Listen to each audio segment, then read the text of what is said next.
Uh-huh. I just feel like I've been around the block, ripping up fantasy stock, working around the clock. Look at the view from the top. Researching rookies a lot? No, I just be listening to pods. Yeah, one in particular, I'm just a messenger. Let me just pass on the rock. Browning, brunning, pruning, pronouncing ain't what he's doing. What he's doing is not losing, but infusing you with new things. And there's Dennis the Bennett, yeah. The man is a menace, yeah. Building a dynasty, some of the finest things. Promise you won't regret it. Sly as a fox, cultured in pop. Give him his props. Here is a thought, here is a box, and you cannot compare them at all. So don't even try. Careful with the news, but when you use a take, I take up Tony Fire. I mean Dyer, because anyone else is a huge mistake. Whoa, fantasy round table, fantasy round table, yeah. Fantasy round table. Come take a look at the crown, baby. Hey, fantasy round table, fantasy round table, woo. Fantasy round table. Come take a look at the crown, baby. Go. Hello and welcome to another episode of the Fantasy Football Roundtable Podcast. It is Thursday and it is a ball night. Dennis, for the first time since February, we actually have a game that counts. The Eagles, who won the last game that counted, are home against the Dallas Cowboys as the new season begins. What is your level of excitement? I'm very excited. Though I don't know if you saw 9 minutes ago, Jadon Blue was declared inactive. Fire up Miles Sanders. Well, Blue is listed as their third running back on the depth chart, so apparently he didn't beat out Miles Sanders in camp. I think it's more fire up Javonte Williams, but maybe just don't fire up your Cowboy running backs yet. CD and Dak, yes. George Pickens, maybe a healthy maybe. The running game against the Eagles on Thursday night, I think I'd like to see some evidence first. Yeah, I'm with you. I was surprised he's inactive, though. So, especially after they cut Deuce Vaughn, I would have thought maybe he's going to, be on special teams or some shit. When he develops a work ethic, they'll put him in there. Yeah. Meanwhile, we are going to do the full week one preview, but first, a couple of news items. I'm going to tick them off and then let Dennis react quickly. Jauan Jennings, they did do a little bit of a deal. He gets a $3 million raise for this year, but no extension. Both sides seem moderately excited about that. The Jets already dealing a blow. Elijah Vera Tucker, their very good offensive lineman, out for the year. Does not help a run-first team. And after the excitement for me of having Amari Cooper finally sign and signing back with the Raiders, he had a couple of practices and has decided to retire. Does not have the love of the game anymore. So how did this news hit you? Well, I like the Jennings news, and it feels like a win-win. So what they added was playing time incentives for up to $3 million. So, obviously he's the starter there, one of them. He's had a little bit of a health issue throughout camp. I can't remember if it was an ankle or what it was. Calf. I know it was on everybody with these calf injuries kind of making me a little bit nervous. Yeah. So, but he's fired up and ready to go for the year. I don't know what the playing time adjustments are, but I would guess it's probably going to be pretty easy for him to make those incentives. And then he gets a chance to go into free agency next year, and he's poised has the potential to be the guy in San Francisco this year. Ayuk's going to be out for a while still. Pearsall is relatively unproven. So I like it for both sides. And, you want to see somebody who's willing to bet on themselves. And that's where Jennings is right now. So he's got a lot to play for. He's playing for a big contract. He was a later round draft pick that developed and he was a preseason hero for, a couple seasons. And then it seemed like when he would get into a game, he'd make a play, but never be able to really earn enough playing time or targets to be relevant. And he seems to have moved past that. Cooper's a funny one, and you'd think that since I messaged you several hours ago that he had retired, and you were like, "Yeah, I would have checked to see if I had him in a lineup anywhere." I just realized I haven't checked, so I could be shooting myself in the foot. He's a guy. He's kind of an enigmatic player. Had a tendency to, he's very, very good route runner. I think he's had a good career, but at times he would disappear. I didn't realize he'd been playing for only 10 years. It feels like longer. Well, in 10 years is quite a good career. So, he was just really young when he came in, so I think that's why I think he's barely over 30. I'll have to look now. Yeah, I think he kind of, he showed up in Las Vegas and, he ran a few routes and he looked around and assessed the situation with a 114-year-old head coach and a reclamation project quarterback that's in his mid-30s and Brock Bowers and Ashton Genty, and kind of said, I don't need this shit. I'm going to take my money and go home, or go home to where my money's at. Did you see, it felt like, speaking ill of the dead, almost all the reports that came out immediately afterward were, yeah, we saw him practice. He wasn't impressive. He looked old and slow. I'm like, okay, well. Yeah, it didn't seem like he was working super hard this offseason to secure a job. He wasn't in the media a lot. And not that he's ever been a guy that made a lot of headlines. It didn't feel like he was going out of his way to find somebody. Didn't seem like he was doing a lot of visits or anything. He was just rolling along. The Elijah Vera Tucker one hurts the Jets. I think he may have been, until Fashanu proves otherwise, I think Vera Tucker was their best offensive lineman. And with the questions surrounding Justin Fields and his development, the lack of elite playmakers at wide receiver outside of Garrett Wilson, an unproven tight end, it's definitely a blow to the Jets. Yeah, well, they have a nice soft matchup coming up against the Steelers. So wait. Yeah. Well, we will get into all 16 games. We're going to preview each game and make our pick as per usual. And then we'll be back on Tuesday to recap them. But week 1, Thursday Night Football tonight, Dallas Cowboys at the Philadelphia Eagles. What are you expecting to see from George Pickens, kind of the biggest weapon the Cowboys added this offseason? Well, he'll clearly be second fiddle to CD Lamb. And, I don't know that that's a bad thing. I think it'll be good for Pickens. Him and Lamb kind of complement each other as far as skill sets go. I expect both of them to have double-digit targets. Whether they translate to a lot of production, that's the real question. Philadelphia has a tough run defense, and they're versus a questionable Dallas rush offense. And they made a lot of changes in the secondary, and I think that's some of the questions about, I know I'm starting Lamb. I'm a little nervous about Pickens. I guess my hope would be wide receiver 3.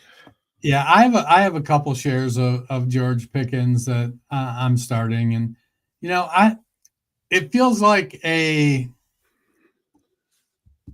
he's in a good situation. The real question will be, can the Dallas offensive line hold up against Philadelphia's rush? If they can, then Dak has some time. If they can't, it's going to be detrimental to Pickens because the short game is going to be Lamb and Ferguson. I like Pickens better than Tolbert, and I did like Tolbert this offseason as a guy that could have been, a sleeper, but the Pickens signing trade kind of did that in. But no, I expect It's double not, digit it's not just targets. that. Have you seen the Dallas depth chart says third wide receiver will be Jalen Tolbert or Kayvonte Turpin. So his role's not even secure. I mean, you figure all of them are going to see targets because I think they only kept 4 receivers, which feels insane. Well, Go chalk Jerry. that up. They only kept 3 running backs, and as you mentioned, Jadon Blue is inactive. So it'll be interesting. For the Eagles, the running game was great last year. We figure with Saquon to be pretty good. They didn't have as robust a passing game as they've had in years past. Do you think they start to bounce back? If the Cowboys have any stars left on defense, it's arguably Trayvon Diggs and Deron Bland. But that wouldn't really stop me from playing Smith or AJ Brown. I don't know if I would feel pressed to play Goddard. I might have better options at tight end, but I still like those 2 receivers tonight. Yeah, I'm going to be comfortable probably starting Brown and Smith all season long, especially Brown. So you're not going to sit him for if you have the ability to sit AJ Brown, you've got a really, really good team. Philadelphia has a narrow funnel offense. It's Brown and it's Smith and Goddard at tight end. John Dotson or whoever else they have there isn't going to be a real threat. Saquon Barkley in the running game and pretty much any pass targets that go to the running back are going to go to Barkley. So it's a very narrow funnel. Dallas's defense isn't expected to be good. And then they traded, that was with Micah Parsons. They traded him away. They brought in Kenny Clark, who's supposed to be, he's Is he actually playing tonight? Because I heard that he wasn't going to play. And maybe, I don't know. I haven't seen. But even if he does play, he's an interior lineman. He's not been ruled out, so they probably are playing him. And while he's good at what he does, I think that defense is going to give up yards and it's going to give up points. And I feel like Philadelphia will be able to do pretty much whatever it wants on offense. I don't expect it to be a close game. And with AJ Brown, the real thing you have to worry about is, and it's expected to be like this less so than last year, but in week 1, the potential for Philadelphia to get up and that hamper the volume for Brown and Smith is really the thing you got to worry about right now in game 1. The opposite side is potentially Dallas is playing from behind with an explosive passing offense. That could keep them within striking distance. So Philadelphia has to pass a little bit more, maybe. I mean, Philadelphia had the lowest pass attempts per game in the league last year. I am taking the Eagles. As am I. The defending Super Bowl champion so far, 13-5 in the NFL kickoff game since they switched to that format. I'm pretty sure it'll be 14-5. Tomorrow night's game, Friday night from Sao Paulo, Brazil, features the Kansas City Chiefs versus the Los Angeles Chargers. Rashee Rice suspended. Are there any receivers you are trusting for the Chiefs in week 1? I'm all over Xavier Worthy. I mean, I had questions about his hands coming into last season. Right now, I'm at ease with that. I think he played well. He didn't have any issues with drops to speak of. I like Hollywood Brown. I think he's going to get some run as well. Brown has a history of playing well. When he was in Baltimore, he played pretty well in Arizona. He's still a good wide receiver, and he's going to have some opportunity in Kansas City, at least until Rashee Rice comes back. I do think he's the third of the 3 wide receivers there. But with Rice out, he bumps up to the 2. It's Kelsey, it's Worthy, and it's Hollywood Brown. So I'm comfortable flexing Brown this week. I think Xavier Worthy has top 24 upside all season long. Meanwhile, for the Chargers, Najee Harris not only was activated, word came out today he is going to start, but we figure, as they've said, he and Omarion Hampton are kind of a package deal in the backfield. From a fantasy standpoint, how are you feeling about those two guys? I'm not expecting to play Harris anywhere. I have the option not to. I don't know. I was listening to Fantasy Life on Sirius XM earlier today with Adam Ronis and Kendall Valenzuela, and she brought up that very point. And basically, Ronis said, "Did you read the article?"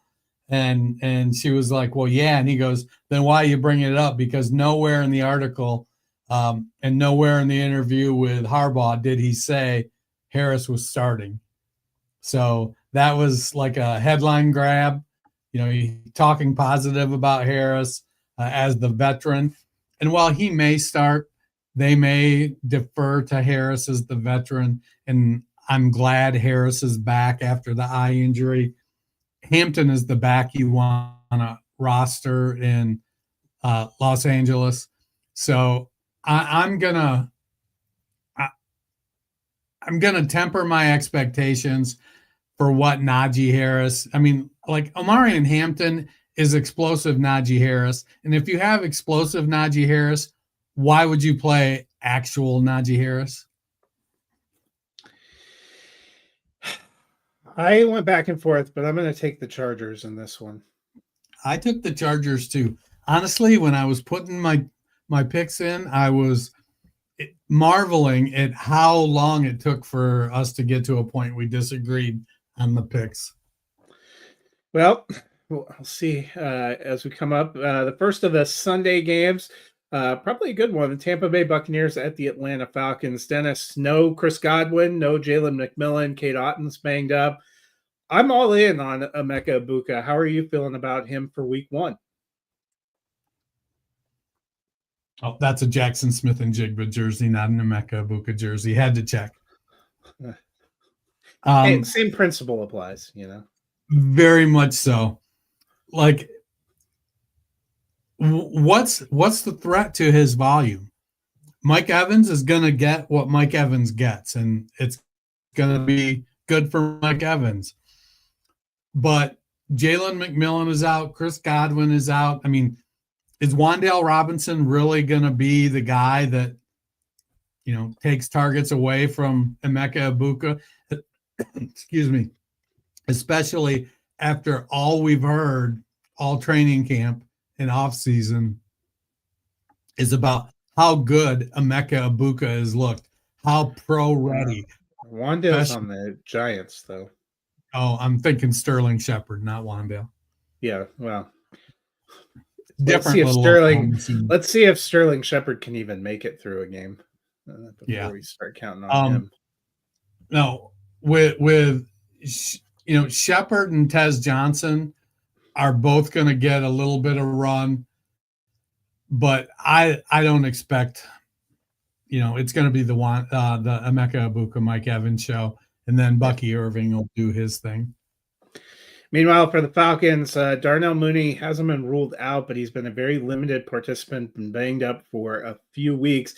So there's probably never been a greater chance for Kyle Pitts to step up and be number 2 in the passing offense. Do you believe for week one? Well, Tampa Bay gave up the 10th most fantasy points to tight ends in 2024 and the second most yards to tight ends in 2024. Did they get better is the real question. And I'm feeling so I'm optimistic about Kyle Pitts this year because I'm optimistic about Michael Penix. And Penix likes to throw the ball downfield. And while Pitts has struggled since coming back from the injury a couple of years ago, he still is a good downfield threat. He's a big middle of the field seam receiver that can stretch the seam, and Penix isn't afraid to throw it. I think we could be looking at a top 10, top 8 season out of Kyle Pitts. But I'm going to hedge it and say I would not be surprised if he was tight end 28 also, because it's just there's just something where, it's like Eric Ebron. Yeah. I'm hoping he's going to start out strong. I'm picking the Falcons in this game. I think Tampa Bay is a better team and will be the playoff team, but I think the Falcons will get that week 1 home win. Week 1 always feels like a little bit. I baked this in, I think, to my picks. Feels like a little bit of the teams that you at the end of the season are going to be in a good place. Don't always start out hot. And too many years I feel like I pick all this is a better team. Week 1, with some weird shenanigans happened, so I picked a few of these maybe counterintuitive teams. Well, I went Falcons as well, so not that counterintuitive. Battle for Ohio, the Cincinnati Bengals at the Cleveland Browns. Dennis, Cincinnati under Zach Taylor has been poor to start their seasons. Frequently, they've not played anyone in the preseason. They haven't done anything to get ready. They talked all offseason about wanting to flip that narrative. Joe Burrow played in all the preseason games. They got the guys out there, first team offense, to try to get the juices flowing. Do you think that will help them to get off to a faster start against a Browns defense that already might be without Myles Garrett and Denzel Ward? Yeah, if what Cincinnati's starting offense looked like in preseason is any indication, they're coming in hot to 2025. I think they're tired of hearing over and over about how, well, you keep doing this and then you start your seasons looking like this. And so Taylor's like, okay, well, we may not play him a lot, but we're going to play him some. And Burrow and Chase and Higgins and Brown all looked ready to go. Mitchell Tinsley stepped up. He's their wide receiver 6. He looked good. Yosevich does what he did. Charlie Jones, who's mostly a special teamer, he's solid in the slot. And I forget who their other receiver is, but no, I think the Bengals and Burrow will come out of the gate firing against Cleveland. And if Myles Garrett and Denzel Ward are both out, it could get ugly. Meanwhile, for Cleveland, they still have not signed Quinshon Judkins, so it's Jerome Ford and Dylan Sampson. What are you expecting from this backfield? Sampson is pretty good pass catching back. He runs the ball pretty well. He's got good lateral movement. Ford has speed. He also catches the ball well, but he does not move well laterally. I think the offense is really going to run through Jerry Jeudy, and I wouldn't be surprised if they start out the game with a heavy dose of Jerome Ford, and then as Sampson gets in and runs the ball better than they expect, where they may go, oh, well, we're going to put him in for a couple plays here, and he looks good, and they're like, all right, well, let's leave him in there and see if he can handle the pass rush when he's in there. I think Sampson earns playing time very quick. Jerome Ford's just a guy, and once Judkins signed, he'll come in and I think very quickly kind of usurp that lead back role.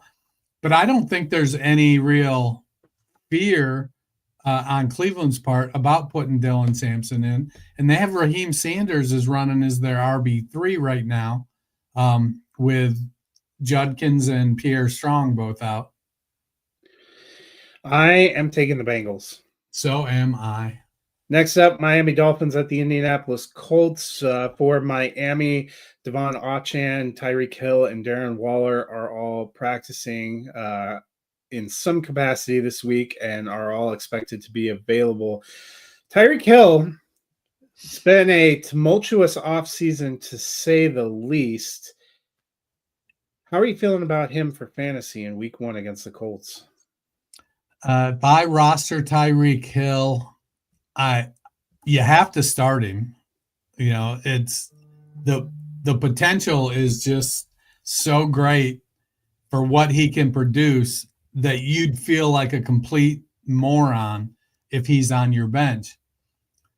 But he could go, 10 targets for 6 catches for 195 yards and 3 touchdowns, or he could go 3 targets, ripping off his shirt, flipping off the crowd, and pulling an Antonio Brown. Right now, it just feels like there's that much volatility in what's going on in Miami. And whether it's the uncertainty about Mike McDaniel's job, whether it is, we love Devon Achane, but can he hold up to the volume because he's such a small back?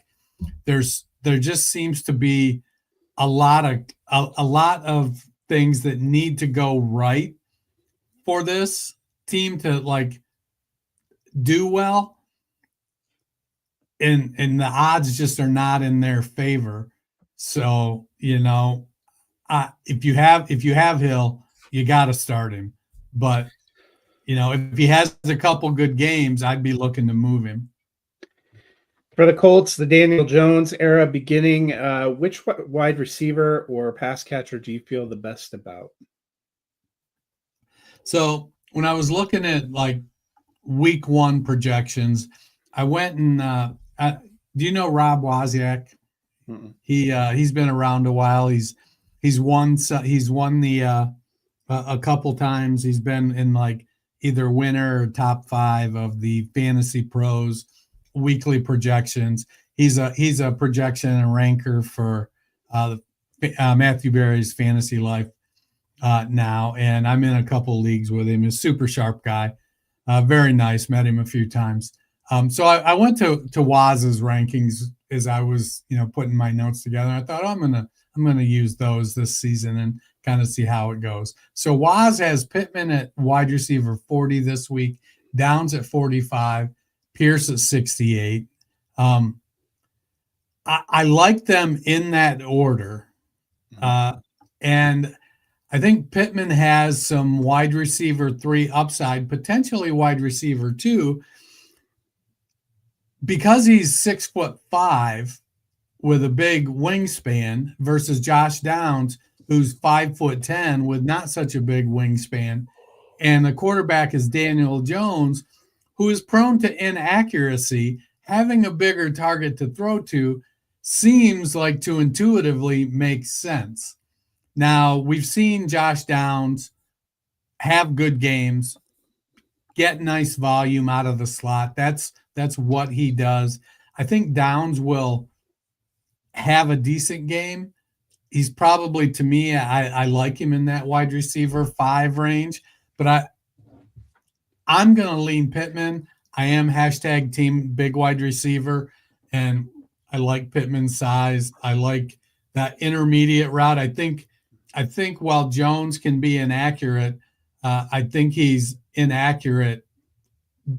more inaccurate, deeper, and maybe even a little bit shorter. And so that intermediate range where Pittman's going to be at feels like it's set up for success for Pittman. The wild card is that Tyler Warren is the best tight end that Daniel Jones has ever played with. And yes, I recognize he was in Minnesota with TJ Hawkinson last year, but Jones did not play. So I'm going to say, and I know Darren Waller was with the Giants too, but that version of Darren Waller is something. I'm going, Pittman is the one that I was leaning toward too. I'm starting him in a couple of spots. I think there are some wide receiver 3 potential. I am taking Miami in this one. I am too.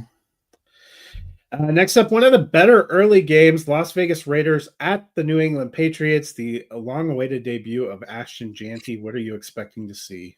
Well, it's easy to go well. He's, one of the highest running backs drafted in recent years with, as much hype as anybody since Saquon Barkley. And, he's going to get 25 to 30 touches. Pete Carroll wants to run the ball. But I feel like 15-ish, 18-ish touches, opportunities. I think that Raheem Mostert's going to get some run as the veteran.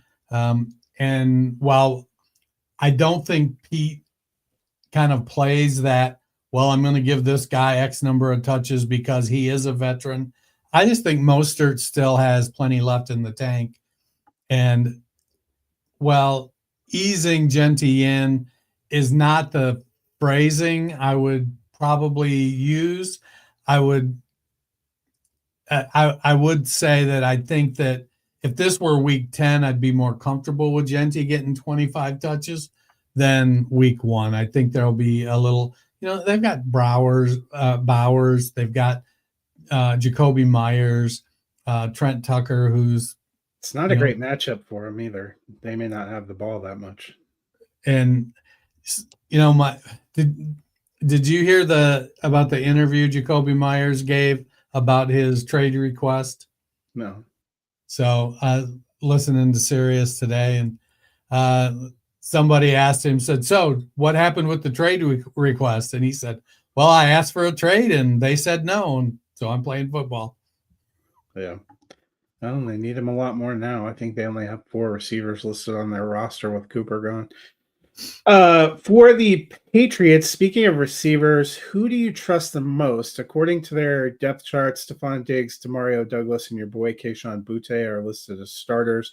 They have Matt Collins, Kyle Williams, and Efton Chisholm in there too. I'm leaning towards Diggs. I think he has a potential to do for Drake May a little bit what he did for Josh Allen when he first came to Buffalo, but I know you're a big Kayshon Boutte guy. Are you rolling the dice with him week 1? So Waz has Diggs ranked at wide receiver 38 this week. And I think he has Boutte like he's got Pop Douglas and Kyle Williams both ranked over Kayshon Boutte at wide receiver 82. So while I'm optimistic about Boutte, Waz is not. Diggs is the guy I trust. I think he's the veteran who brings, some stability. I like Boutte. I think that it'll come down to how much volume in the passing game is there really going to be with the Travion Henderson, Ramondre Stevenson backfield, and Vrabel he's not really a guy that's going to be like, well, some coaches can be susceptible to players being disgruntled about volume. Vrabel doesn't strike me as a guy that if Diggs gets 5 targets and is unhappy about it, I don't think Vrabel's going to really care that he's unhappy about it, especially if they win. And then they've got Hunter Henry, who's always a red zone threat. So, but no, Diggs is the guy I trust. He's ranked at wide receiver 38. He definitely has wide receiver 3 upside. Wouldn't surprise me if he put up a wide receiver 2 day, to be honest. And a lot of what's going to happen with the Patriots in their passing game, it's all going to be dependent on Drake May taking the next step. I am taking the Patriots in this one. So am I. Next up, the Arizona Cardinals at the New Orleans Saints. Do you think it's going to be a big debut for Marvin Harrison Jr.? Are they going to just keep running him on 9 routes? Do you know the answer to that question? Because if that's the case, then no. The Saints actually have a pretty good defense, so this game may end up being closer than we think. But I still lean more toward Trey McBride still being their top option. But I think Marvin Harrison Jr. could be a wide receiver too. Well, I don't think Zay Jones and Michael Wilson are a real big threat to his ability to earn targets. So he'll definitely get targets, but will they be good targets? Will they be quality? Will they be catchable targets is the real question. When you only throw for like 200 yards a game. Right. So he was wide receiver 30 in 2024. He's ranked, I think Waz has him at wide receiver 16 this week. I probably feel better about him as a low end wide receiver too. I agree with you. Connor's going to run the ball and get volume. They like Trey Benson. Trey McBride is a high volume earner at the tight end position. I like Harrison. Obviously, if he's a low end wide receiver too, you're not benching him. For the Saints, Olave and Shaheed are back from injury, but the quarterback situation is still not great. How would you feel about those guys for fantasy? I'll feel a lot better if that offensive line will, with all those high draft picks, gels and gives Rattler some time. I like Spencer Rattler. He's got great arm talent. Obviously he's not a guy you're going to count on to carry your team a la, Jalen Hurts or Joe Burrow. But I do think he has the potential to be a decent NFL quarterback if things go right. That being said, this team doesn't seem like it's really set up for things to go right. They could have a decent defense, and a lot will depend on how the offensive line gels. They came out and said basically Alvin Kamara's their running back. He's getting the carries. He's going to get the targets. They're not ready to push Kendre Miller or Devin Neal up the depth chart too heavily. I like, Chris Olave and Rashid Shaheed both have very, very good speed. They added Devon Vele, who is, a bigger body wide receiver that kind of provides a little bit of, heft and power to the wide receiver group. So I'm good with Olave starting because I feel comfortable that he's the wide receiver one, but I'm tempering expectations because Rattler didn't have a great year last year. I've said numerous times it would have been best if he was able to just sit all year, but because of the situation there, he was not able to. And Rashid Shaheed is a very dynamic kind of boom bust wide receiver. So, if I got a deep league, I'm happy to have Shaheed in a flex spot if it's a super deep league. But if it's a shallow league, I'm probably not starting Shaheed this week. I am taking the Cardinals in this one. So am I. Next up, the Pittsburgh Steelers at the New York Jets. Steelers depth chart for the backfield. Caleb Johnson listed as running back 3 behind Kenneth Gainwell and the starter Jaylen Warren, who got an extension. Probably a tough beat for a lot of people that were on Caleb Johnson in rookie drafts.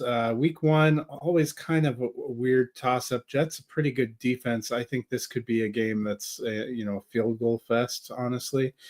How are you feeling about the Steelers backfield? Well, I could see this game being a 3-0 game. Yeah, I could see that. I mean, I'm more like 10-9 or 12-9. It feels like it's going to be about 65% Jaylen Warren this week. Caleb Johnson's got to prove himself in the passing game and not the pass catching part of it, the pass blocking part of it. Because I don't know, I'm 60 and I think I may be more mobile than Aaron Rodgers at this point. Yeah. And meanwhile, go ahead. I think that Rodgers kind of looks at Jaylen Warren in that Aaron Jones role that he had there in Green Bay with him. So he wants to make sure the running back can protect. Jaylen Warren can play that aspect.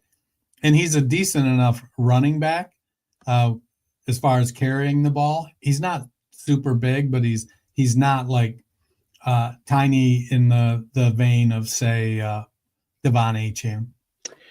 I'm staying away from the entire Steelers backfield this week. Jets, meanwhile, we mentioned Elijah Vera Tucker already gone. Not a lot of weapons for Justin Fields. how are you feeling about his debut? Not a great matchup against a pretty good Steelers defense. I don't know if I can get past my homerism for Justin Fields as a Buckeye, but the Elijah Vera Tucker injury is definitely not one we needed to see. They only kept 9 linemen, so it looks like it's going to be Xavier Newman or potentially Josh Myers. Another option would be Chuck Okorafor, who seems to be bouncing around the end of O-line depth charts for a couple of years now. So with Josh Reynolds and Alan Lazard out there wide with Garrett Wilson, I think Wilson gets, a lot of targets. That they don't have anybody really proven at the tight end position with Stone Smart, Jeremy Rucker, and Mason Taylor. So it comes down to how much is Justin Fields going to run the ball and how much is Breece Hall and Braylon Allen are they going to run the ball? And it feels like a lot. So it feels like it's one of those games where Justin Fields could have 20 carries. Yeah. And for some of those reasons, I'm taking the Jets. So am I. Battle of the NFC East, the New York Giants at the Washington Commanders. They added Cam Scatterbo. Tracy's still there. Devin Singletary. How are you feeling about that Giants backfield? I feel very good about Tyrone Tracy at this point in the year. I think he's going to, he has RB2 this week kind of written all over him. Devin Singletary is going to be the change of pace. I think Scatterbo starts to get sprinkled in a little bit, but he's got to prove that he can stay healthy. He got banged up in camp and missed a bunch of time. Then he's got to prove that he's better than Singletary as the backup. And then he's got to prove that he's better than Tyrone Tracy. And Tracy hasn't played the position for a long time. And, I don't think it's unrealistic to expect growth from Tyrone Tracy in the running back skill set. So, and he's a good pass catcher. He played wide receiver a long time. He's got good speed, good agility.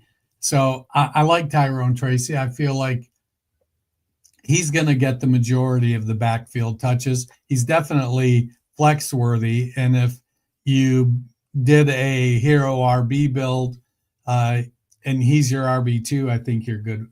You're pretty good with that as well. On the other side, the Commanders obviously made a big move to send Brian Robinson Jr. away. Now it's the Austin Eckler and Bill Krosky-Merritt show. How you feeling about that backfield? I don't know why you disrespect Chris Rodriguez so much. He's listed as running back 4. He may not even be active on game days. So, no, Eckler's the one I want out of this backfield right now until further notice, and that's because he's going to get the passing down work. Going back to his Charger days, despite being, 5'9" and 195 pounds, Eckler does have a nose for the end zone, and he can put up a decent amount of touchdowns. And while he did not look good last year, they feel good enough about where he's at that they're ready to roll him out.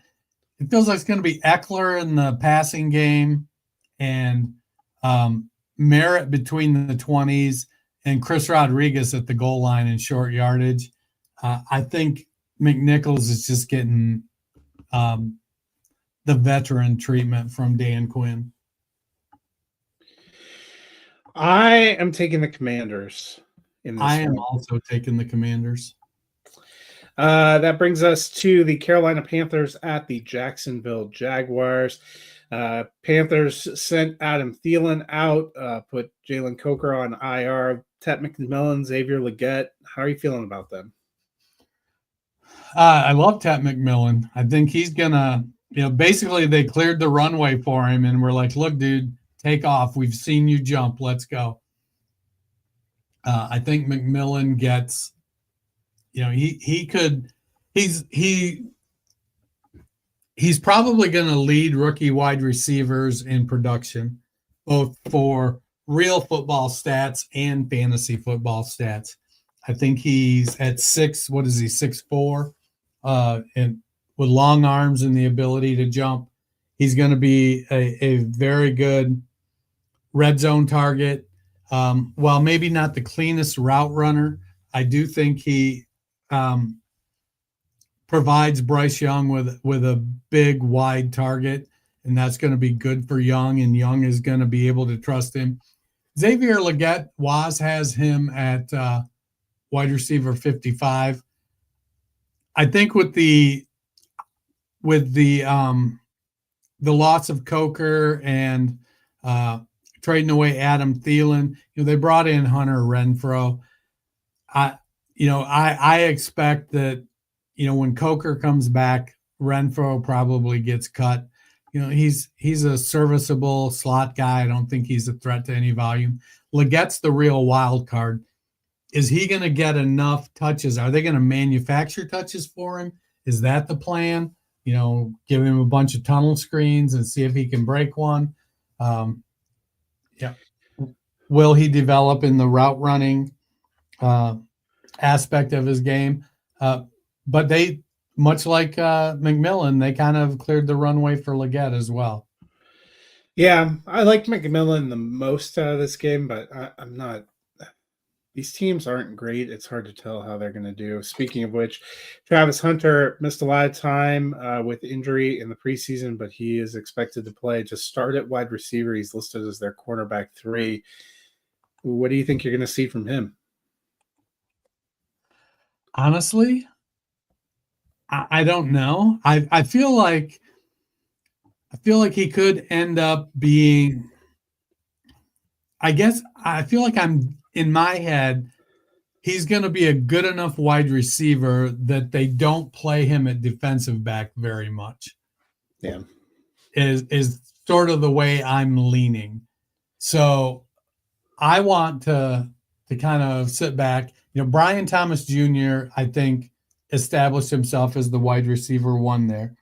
And I don't expect that to change. I think Trevor Lawrence developed very good chemistry with Thomas. I think that if it wasn't for the defensive distraction, that I think Travis Hunter and Brian Thomas Jr.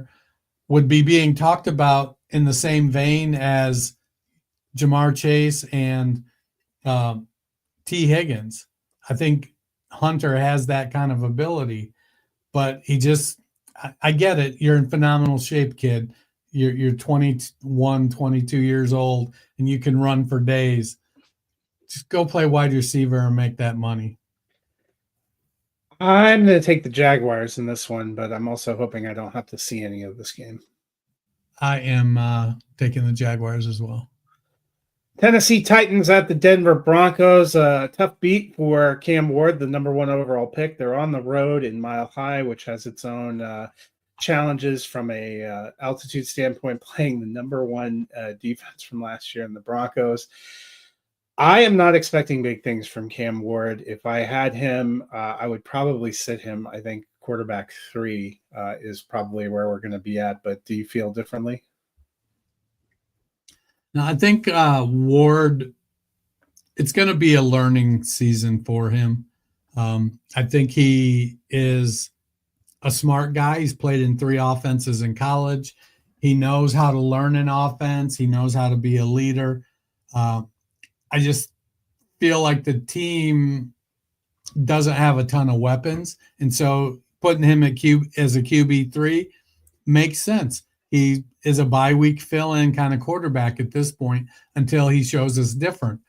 What I do think, though, is that when he does throw the ball, it's pretty much always going to Calvin Ridley.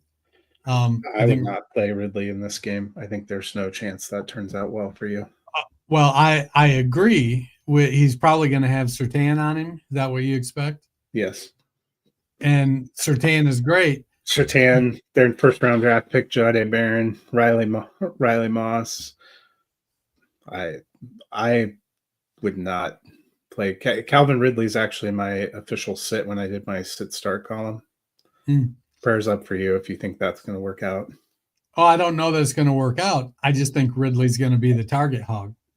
I think Lockett is actually the one that would potentially do better in this one, or maybe Ao Manar. Depends, I don't think any of them's going to be particularly great though, but I'm staying away from Ridley. For Denver, Cortland Sutton by far their number one receiver. Is there another pass catcher you're interested in this game? I'd love to see Marvin Mims add some consistency to his boom potential. He gets deep. He made a bunch of plays the end of last year, really kind of whet my appetite for him.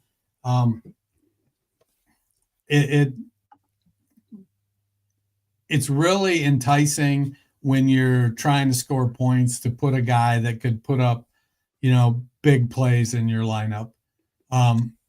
Evan Ingram, I think, is going to be very productive in this Denver offense as well. But which other Denver receiver is going to step up and consistently earn targets across from Cortland Sutton? I think historically, Sean Payton's offense is focused on one receiver. The Mike Thomas, the Marcus Colston, those guys in that one particular role that is currently being filled by Cortland Sutton. Then it becomes a little hit or miss with the other pass catchers. I have high hopes for Marvin Mims this season, but he's been dealing with a groin injury. He's back healthy, expected to play, but I don't feel good about him in this game. Ingram could. I think they're going to try to run the ball a lot, and if they aren't getting challenged a ton, I would worry about volume. I am taking Denver in this one. So am I. San Francisco 49ers at the Seattle Seahawks. I know Jauan Jennings got a little bit of a raise, but he practiced. He missed like 37 days of practice. Pearsall's already been banged up. We're feeling really good about George Kittle, aren't we? I mean, he was my tight end one for a reason. Yeah, and I think he'll get off to a hot start. Like if I had to pick a 49er we got a pass healthy catcher, McCaffrey too. So yeah, I'm hoping for both of them. On the other side, first game as a Seahawk for Sam Darnold. How you feeling about him? I want to believe, I really do, but we've seen one-hit wonder quarterbacks before. We've seen one-hit wonders at virtually every position, but yeah, I think this offense, it's built around the run game, the Kubiak offense, and if Walker and Charbonnet, and even in preseason, George Holani looked great in this offense. If the run game is clicking, then Darnold should have time to throw the ball. JSN caught 106 passes last year. Is this going to be a revenge year for Cooper Kupp, or is he really washed? I think that's a question. And then, what's going on at tight end? It's A.J. Barner and rookie Elijah Arroyo. Are they going to be consistent enough at that position? Or are they going to run the ball so well that it doesn't really matter who the third receiving option is? Well, and, this, much like Steelers Jets, these are two teams that have pretty good defenses with Robert Saleh coming back to San Francisco and Mike McDonald kind of being his forte. I wouldn't be surprised if this is in the low teens, even with some appealing offensive players. I'm taking the Seahawks at home. I got the Niners, man. Our first disagreement. I mean, I was on the fence. I went back and forth, but Seattle does have a pretty decent home field advantage. I don't know. Unless Sam Darnold is completely washed, I think they have a chance.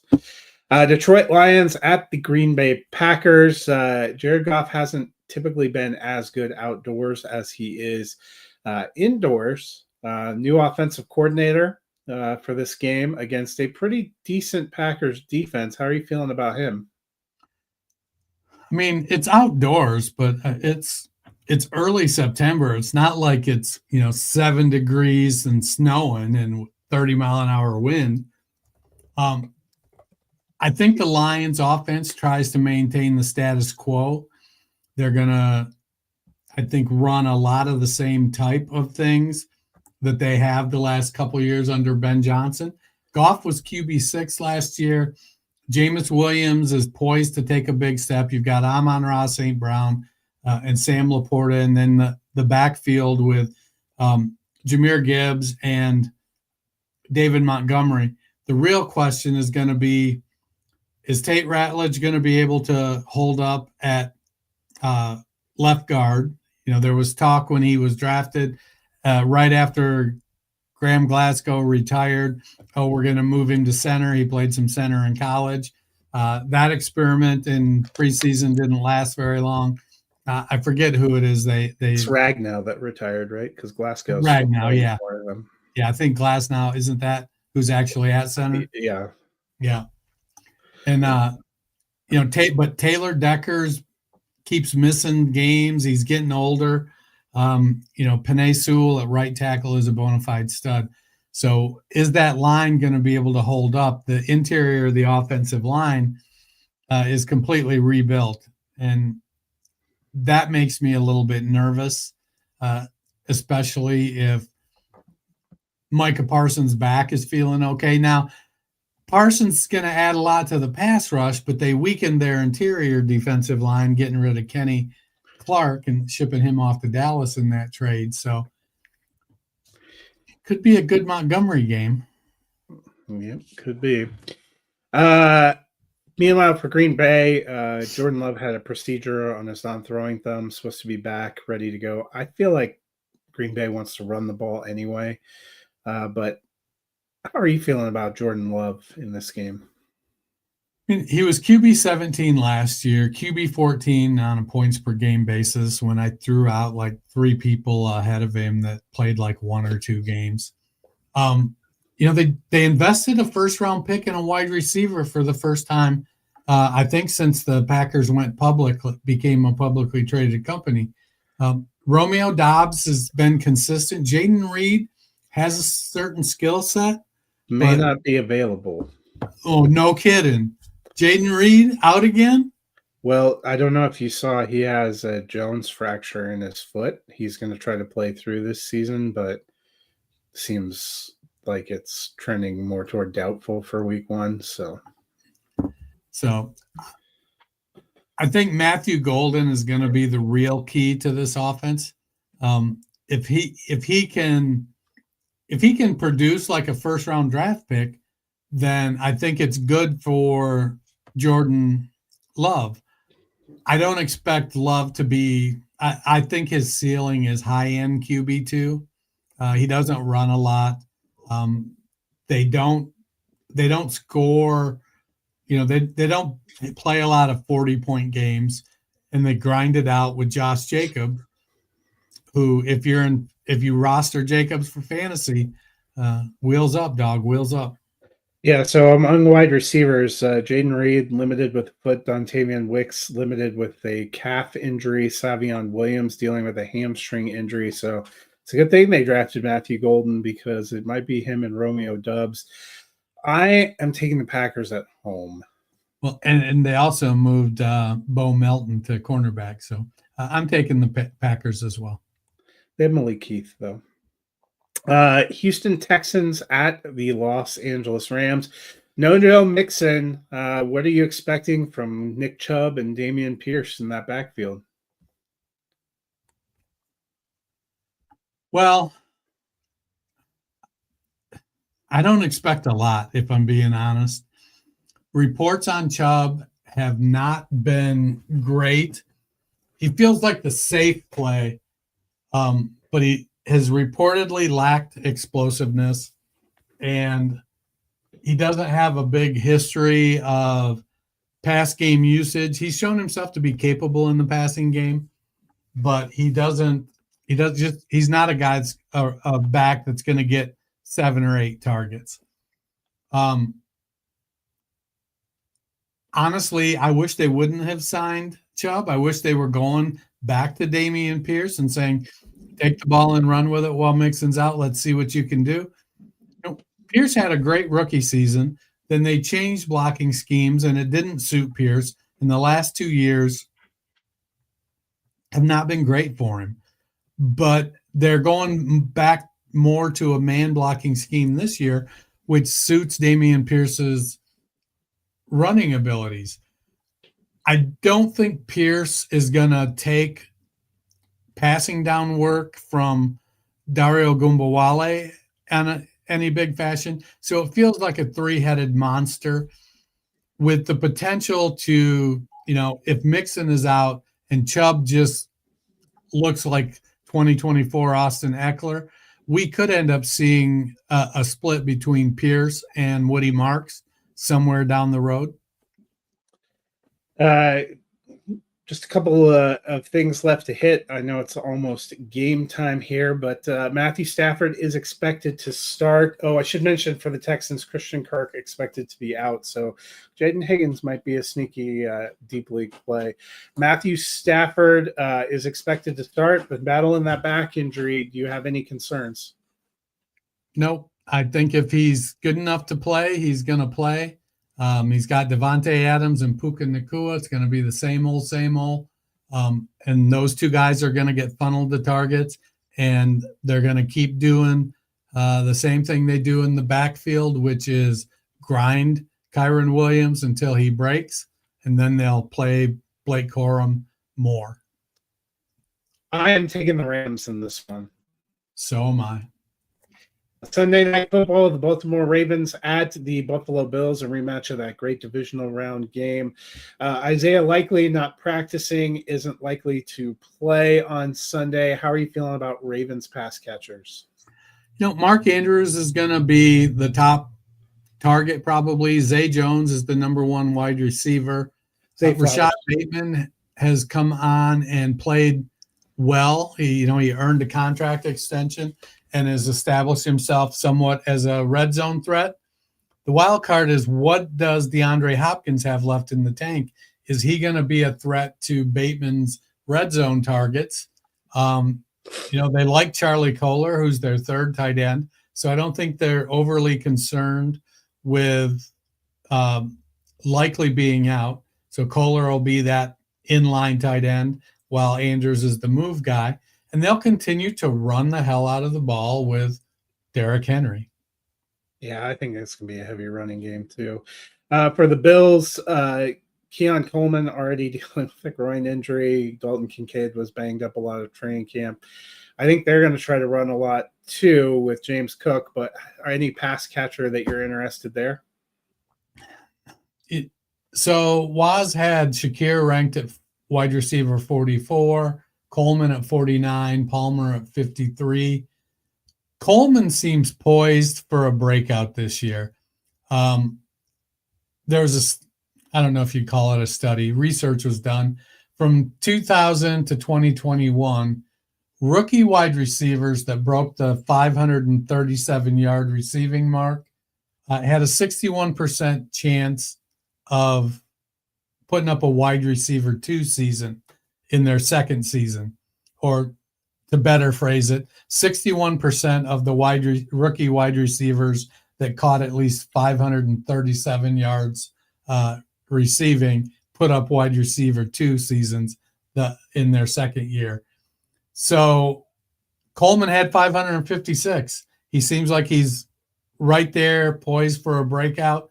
He provides a different skill set than Khalil Shakir. Josh Palmer, I think, is a little bit of a threat because of his just veteran presence and consistency in the way he goes about his business. They liked Dalton Kincaid, but they had him ready last year to be the focus of the offense, and he just couldn't seem to get healthy. He still was number 2 on the team in targets, and 75 targets in 13 games tells me he was on a good pace. For me, I'm probably playing Shakir, and then, Hard Knocks is good for scouting some things. I think if I was looking for the deep league flex this week, it wouldn't be Coleman, it would be Palmer, because he and Josh Allen really had something, and Josh Allen talked about him almost every episode, and they connected almost every episode, and they talked about how important he was of an acquisition. I wouldn't be surprised if he has a better season than we're expecting. And then, of course, we'll have to wait and see how long it is before Gabe Davis gets elevated back to the regular roster just to ruin everyone's week. Right. I mean, you got to have a wide receiver 4. So Gabe Davis is as good a 4 as anybody. I am taking the Bills at home. So am I. Final game of the week, Monday Night Football, the Minnesota Vikings at the Chicago Bears. First start for J.J. McCarthy. How are you feeling about him? So the Vikings last year were kind of middle of the pack with Sam Darnold at the quarterback position. So for all of the hubbub about O'Connell being a quarterback guru, the numbers were good, but not great when it came to Darnold. So I think that equates to, McCarthy's inexperience sort of equates to Sam Darnold's reclamation project status. So I don't expect there to be a lot of difference. McCarthy may be a little more athletic, but Darnold is still a good athlete. Last year, let's see. That's for the Bears.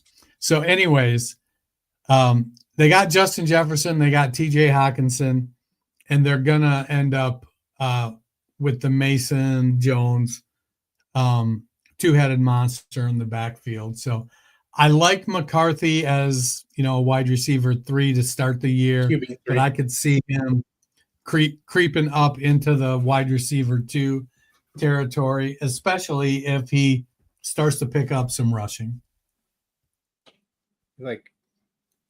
McCarthy being a running. So quarterback 2 and quarterback 3, you mean? Yes. For Chicago, how are we feeling? A lot of pass catching options. It feels like every day there's a new report about one of either the tight ends or the receivers that's going to be the man this year. What are you expecting week 1? I don't know. I'd like them a lot more when I see Ben Johnson kind of open up the offense and see what Which, did you see the comment from one of the Bears beat writers today? Ben Johnson says how Caleb handles the next 3 practice days will determine how much of a load he decides to let him have on Monday night, which I think Caleb. I appreciate the honesty. Well, I think Caleb's going to be good. I think this Bears offense is going to be good. I don't know if it's going to be peak 2024 Detroit Lions on Monday night. I'm tempering my expectations for the first half of the season. Well, here's where I temper my expectations. The Bears actually attempted more passes last year than Detroit did. Not by a lot, only 15 more passes. The big difference was Detroit completed 10% more. So they had almost 50 more completions. Detroit threw for over 4,400 yards versus just over 3,000 for the Bears. 39 touchdowns to 20. So Williams is going to have to take a step up in production because I don't think there's going to be a huge volume increase because especially they like DeAndre Swift enough that that they didn't go out and get somebody else. They're going to want to see can Roshan or Kyle Monangai step up into their RB2 role and be productive. But they got Loveland and Kmet. They've got Odunze and DJ Moore. And Olamide Zaccheaus has been a name you've heard all training camp about being productive. So they have weapons. They reinvested in their interior line, completely rebuilt it. So I think that the pass catchers are going to be good, but it's going to be one of those things where it's going to take a few weeks before we know who's going to be the one. What, is it going to be DJ Moore that's the Amon-Ra? Is it going to be Rome Odunze? Hell, is it going to be Luther Burden or Olamide Zaccheaus? Is somebody going to emerge as the target hog, target earner, or will they just continue to rotate it around? Yeah, well, the nice thing for if you have the pass catching assets is Roschon Johnson and Kyle Monangai are still battling injuries, so they might be throwing more. You never know. I am picking the Bears. I think they will win Ben Johnson's debut. I picked the Bears as well. Well, that is a wrap on the Week 1 preview. Week 1 about to kick off, I believe, in about 5 minutes. So you don't have a lot of time tonight, but you might have some time all day tomorrow and Saturday to think about things. What can you do if you have that free time? Slide into your little phone device there, open up that podcast app, go to the search bar, type in the Fantasy Football Roundtable podcast, give us a subscribe, give us a like, listen back to our ranking shows, listen back to our preseason predictions. Hey, listen to our preview for the rest of the weekend. Well, that'll do it for us today. We will be back on Tuesday discussing the highs and lows of Week 1. Until then, good luck to everybody out there. Hope your fantasy week is a success.